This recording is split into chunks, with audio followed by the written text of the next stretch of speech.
दूसरा अध्याय। देवताओं के तेज से देवी का प्रादुर्भाव और महिषासुर की सेना का वध। सबसे पहले विनियोग। ओम। मध्यम चरित्र के विष्णु ऋषि, महालक्ष्मी देवता, ओशनिक छंद, शाकंभरी शक्ति, दुर्गा बीज, वायु तत्व और यजुर्वेद स्वरूप हैं। श्री महालक्ष्मी की प्रसन्नता के लिए मध्यम चरित्र के पाठ में इसका विनियोग है। ध्यान। मैं कमल के आसन पर बैठी हुई प्रसन्न मुख वाली महिषासुर मर्दनी भगवती महालक्ष्मी का भजन करता हूँ, जो अपने हाथों में अक्षमाला, फरसा, गदा, बाण, वज्र, पद्म, धनुष, कुंडिका, दंड, शक्ति, खड्ग, डाल, शंख, घंटा, मधुपात्र, शूल, पाश और चक्र धारण करती हैं। ऋषि कहते हैं, पूर्व काल में देवताओं और असुरों में पूरे 100 वर्षों तक घोर संग्राम हुआ था। उसमें असुरों का स्वामी महिषासुर था और देवताओं के नायक इंद्र थे। उस युद्ध में देवताओं की सेना महाबली असुरों से परास्त हो गई। संपूर्ण देवताओं को जीतकर महिषासुर इंद्र बन बैठा। तब प्रजापति देवता प्रजापति ब्रह्मा जी को आगे करके उस स्थान पर ले गए जहाँ भगवान शंकर और विष्णु विराजमान थे। देवताओं ने महिषासुर के पराक्रम तथा अपनी पराजय का यथावत वृतांत उन दोनों देवेश्वरों से विस्तार पूर्वक कह सुनाया। वे बोले, भगवन महिषासुर सूर्य, इंद्र, अग्नि, वायु, चंद्रमा, यम, वरुण तथा अन्य देवताओं के भी अधिकार छीन कर स्वयं ही उनका अधिष्ठाता बना बैठा है। उस दुरात्मा महिष ने समस्त देवताओं को स्वर्ग से निकाल दिया है। अब वे मनुष्यों की भांति पृथ्वी पर विचरते हैं। दैत्यों की यह सारी करतूत हमने आप लोगों से कह सुनाई। अब हम आपकी ही शरण में आए हैं। उसके वध का कोई उपाय सोचिए। इस प्रकार देवताओं के वचन सुनकर भगवान विष्णु और शिव ने दैत्यों पर बड़ा क्रोध किया। उनकी भौहें तन गई और मुंह टेढ़ा हो गया। तब अत्यंत कोप से भरे हुए चक्रपाणि श्री विष्णु के मुख से एक महान तेज प्रकट हुआ। इसी प्रकार ब्रह्मा, शंकर तथा इंद्र आदि अन्यान्य देवताओं के शरीर से भी बड़ा भारी तेज निकला। वह सब मिलकर एक हो गया। महान तेज का वह पुंज ज्वालायमान पर्वत सा जान पड़ा। देवताओं ने देखा, वहाँ उसकी ज्वालाएं संपूर्ण दिशाओं में व्याप्त हो रही थी। संपूर्ण देवताओं के शरीर से प्रकट हुए उस तेज की कहीं तुलना नहीं थी। एकत्र होने पर वह एक नारी के रूप में परिणत हो गया और अपने प्रकाश से तीनों लोकों में व्याप्त जान पड़ा। भगवान शंकर का जो तेज था, उससे उस देवी का मुख प्रकट हुआ। यमराज के तेज से उसके सिर में बाल आ गए। श्री विष्णु भगवान के तेज से उसकी भुजाएं उत्पन्न हुई। चंद्रमा के तेज से दोनों स्तनों का और इंद्र के तेज से बाघ का प्रादुर्भाव हुआ। वरुण के तेज से जंगा और पिंडली तथा पृथ्वी के तेज से नितंब बाघ प्रकट हुआ। ब्रह्मा के तेज से दोनों चरण और सूर्य के तेज से उनकी उंगलियां हुई। वसुओं के तेज से हाथों की उंगलियां और कुबेर के तेज से नासिका प्रकट हुई। उस देवी के दांत प्रजापति के तेज से और तीनों नेत्र अग्नि के तेज से प्रकट हुए थे।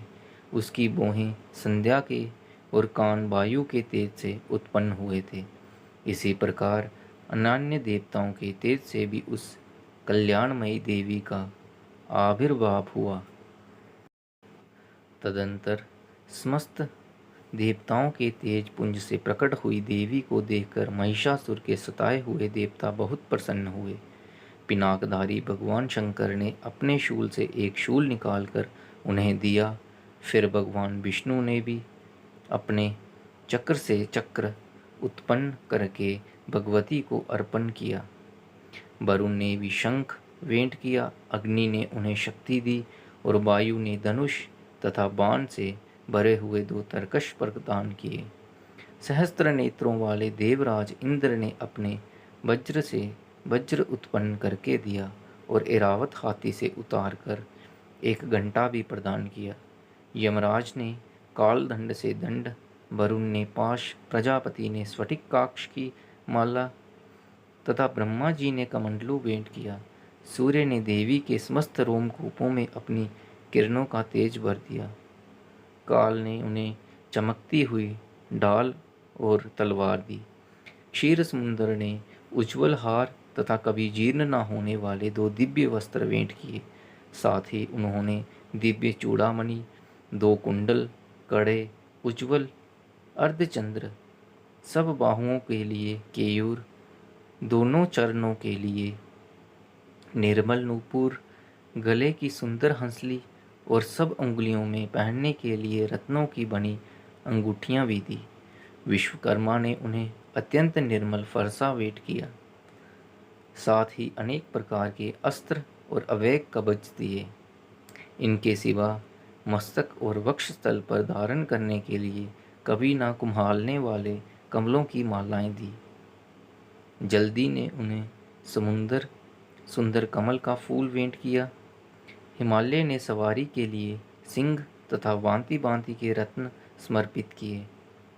धनाध्यक्ष कुबेर ने मधु से भरा पान पात्र दिया तथा संपूर्ण नागों के राजा शेष ने, जो इस पृथ्वी को धारण करते हैं, उन्हें बहुमूल्य मणियों से विभूषित नागहार भेंट दिया। इस प्रकार अन्य देवताओं ने भी आभूषण और अस्त्र शस्त्र देकर देवी का सम्मान किया। तत्पश्चात उन्होंने बारंबार अट्टहास पूर्वक उच्च स्वर से गर्जना की। उनके भयंकर नाद से संपूर्ण आकाश गूंज उठा। देवी का वह अत्यंत उच्च स्वर से किया हुआ सिंहनाद कहीं समा ना सका। आकाश उसके सामने लघु प्रतीत होने लगा। उससे बड़े जोर की प्रतिध्वनि हुई, जिससे संपूर्ण विश्व में हलचल मच गई और समुद्र कांप उठे, पृथ्वी डोलने लगी और समस्त पर्वत हिलने लगे। उस समय देवताओं ने अत्यंत प्रसन्नता के साथ सिंहवाहिनी भवानी से कहा, देवी तुम्हारी जय हो। साथ ही महर्षियों ने भक्ति भाव से विनम्र होकर उनका स्तवन किया। संपूर्ण त्रिलोकी को क्षोभग्रस्त देकर दैत्यगण अपनी समस्त सेना को कवच आदि से सुसज्जित कर हाथों में हथियार ले अलसा उठकर खड़े हो गए। उस समय महिषासुर ने बड़े क्रोध में आकर कहा, आह, ये क्या हो रहा है। फिर वह संपूर्ण असुरों से गिरकर उस सिंहनाद की ओर लक्ष्य करके दौड़ा और आगे पहुंचकर उसने देवी को देखा, जो अपनी प्रभा से तीनों लोकों की प्रकाशित कर रही थी। उनके चरणों के भार से पृथ्वी दबी जा रही थी।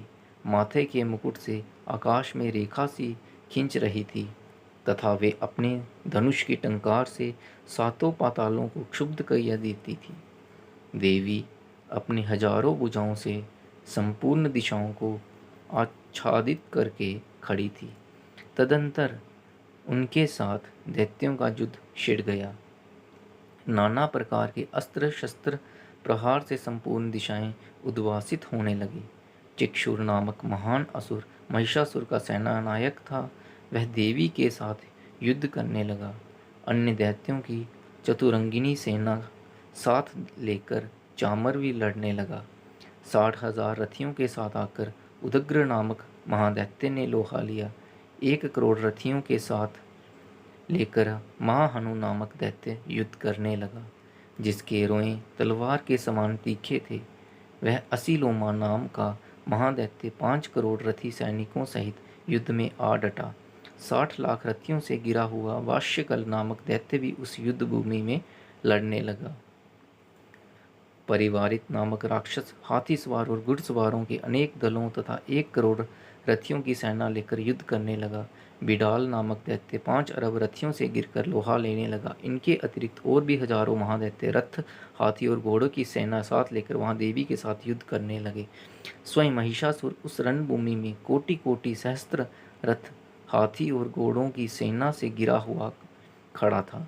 वे दैत्य देवी के साथ तोमर, विंदीपाल, शक्ति, मूसल, खड्ग, परशु और पटिश आदि अस्त्र शस्त्रों का प्रहार करते हुए युद्ध कर रहे थे।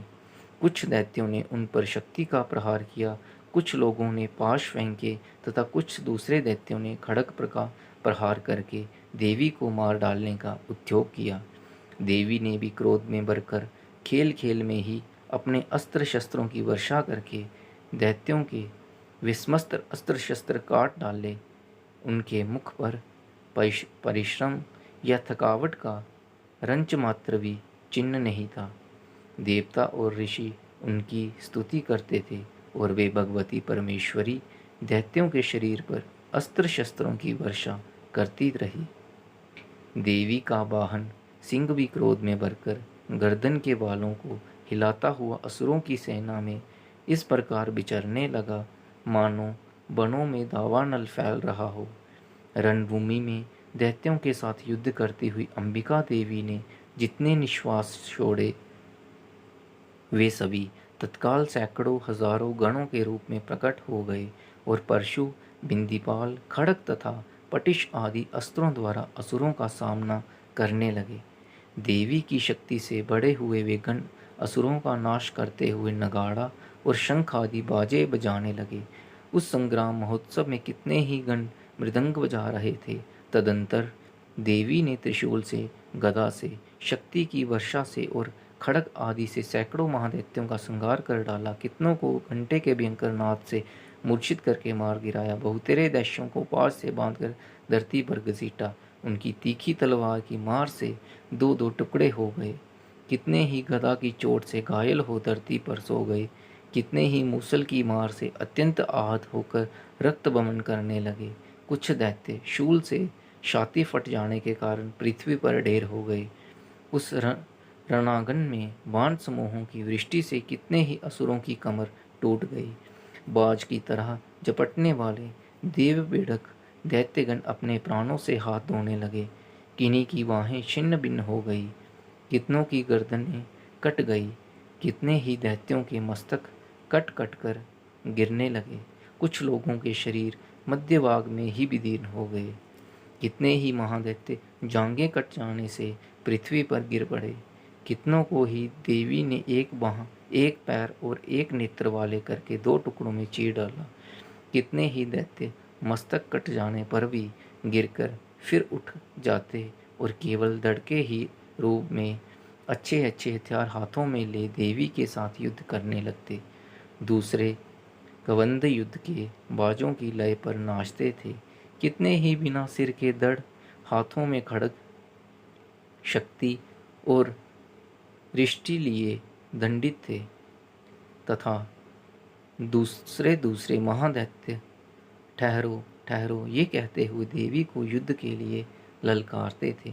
यहाँ वह घोर संग्राम हुआ था। वहाँ की धरती देवी के गिराए हुए रथ, हाथी, घोड़े और असुरों की लाशों से ऐसी पट गई थी कि वहाँ चलना फिरना असंभव हो गया था। दैत्यों की सेना में हाथी, घोड़े और असुरों के शरीर में इतनी मात्रा में रक्तपात हुआ कि थोड़ी ही दूर में खून की नदियाँ बहने लगी। ठीक उसी तरह जैसे तृण और काठ के बाहरी ढेर को आग कुछ ही क्षणों में भस्म कर देती है और वह सिंह भी गर्दन के बालों को हिला हिलाकर जोर जोर से गर्जना करता हुआ दैत्यों के शरीर से मानो उनके प्राण चुन लेता था। वहाँ देवी के गणों ने भी उन महादैत्यों के साथ ऐसा युद्ध किया जिससे आकाश में खड़े हुए देवतागण उन पर बहुत संतुष्ट हुए और फूल बरसाने लगे।